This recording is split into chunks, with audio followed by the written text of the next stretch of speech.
And welcome back to the Varsity Sports High School Basketball Preview Show. Again, alongside Jason Andera, I am Jay Elson. Well, in Class AA, Washington saved their best basketball for March and wound up winning a title with a very young squad. Now, this season, the goal is to pick up right where they left off. At the end of the season, we started playing well.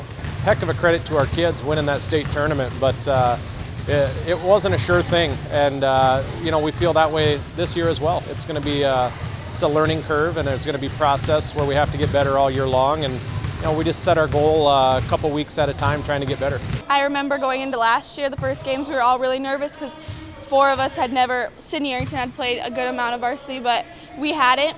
The 5 seniors that can play, we've all been on the same team since we were in 5th grade now, and so that's really good. We have high hopes for this year, but we need to focus a little more than we did last year with our 15-11 record. I think we can build off that, do a little better than we did last year. We're beatable. I mean, we can't just go into every game thinking we can't be beat because that's how teams lose. We got to work hard every day in practice and every game to get to our goals. Jason, the Warriors are loaded, so they're in an awfully good spot when you start talking about defending a state title. Very good team with pretty much every position covered as far as experience goes. I mean, even some of their freshmen got a lot of time last year, so they are a very solid roster. Now, a lot of people pointing to them because they won the title last year, but remember, they were nearly a 500 team last season, so that's a big jump to ask them to be a number 1 team coming out this year. And when you ask me, I look at AA, you kind of see 2 tiers, and that tier line is right under the number 3 spot. So I think Washington, Aberdeen Central, and Lincoln are the title contenders right now. And when you have Brandon Kusler for Aberdeen Central, as well as Peyton Burkhart, 2 of the most outstanding players going for the Eagles. And then Lincoln, they bring over Brooke Luchins from Roosevelt to add to an already dynamic young squad that they have.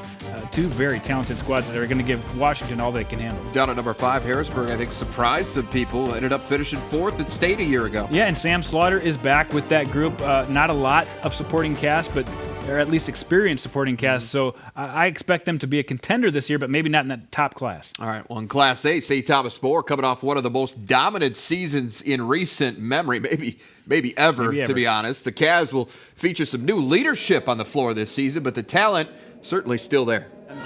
We've always tried to pride ourselves on playing solid defense, and with a couple of new girls stepping in, making sure that we understand and communicate very well. My teammates are always working hard to push each other in practice because that's the only way we're going to get better. So I credit a lot to them.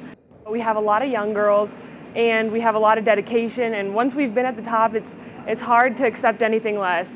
So our drive, our motivation, that'll push us to work hard in practice, to run fast, to give it everything we have. St. Thomas More, Jason, obviously going to be very, very good. But one thing to pay attention to, at least early in the season, is the absence of Kira Duffy, because she is their best player, but she's going to be on the sidelines for the first couple of weeks. Yeah, she is bound to D1 at the University of South Dakota this year. A very good player, but had a soccer injury and will probably be out right until around the New Year's time.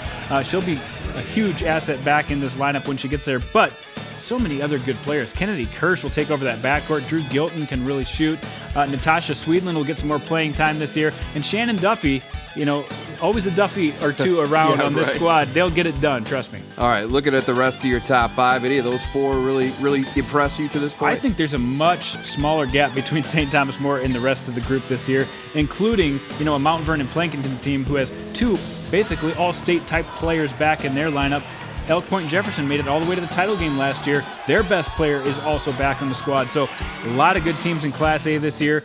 Even keep an eye on Sioux Valley and Webster, 2 teams a little farther northeast who really could do some damage. All right, well, with a new veteran coach, Tom Young, calling the shots, Ethan rolled to its first state title in Class B in 2015. Now, the Wrestlers are going to be very good again this season, but they are not at the top of your early season rankings, Jenny. That honor instead goes to Sully Buttes. This is a program that's been here very, very frequently. Yeah, they were my number 1 team coming into last year. Had a good season, maybe not quite as good as what Ethan put together, but you can't deny Chloe Lamb and Raquel Winchus, both first-team All-State players.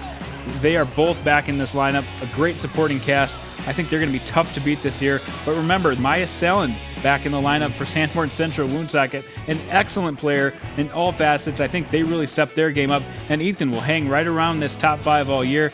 Rachel Hawkins, maybe wasn't the number 1 option last year, but definitely contributed and could be an all-state type player this year. And of course, Hanson always good, and Wabe Summit, now they're co-oping.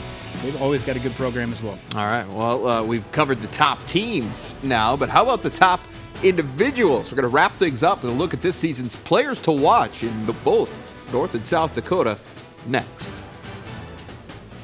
Varsity Sports on Midco Sports Network is presented by Mitchell Technical Institute, Shields, and Farmers Union Insurance Agency.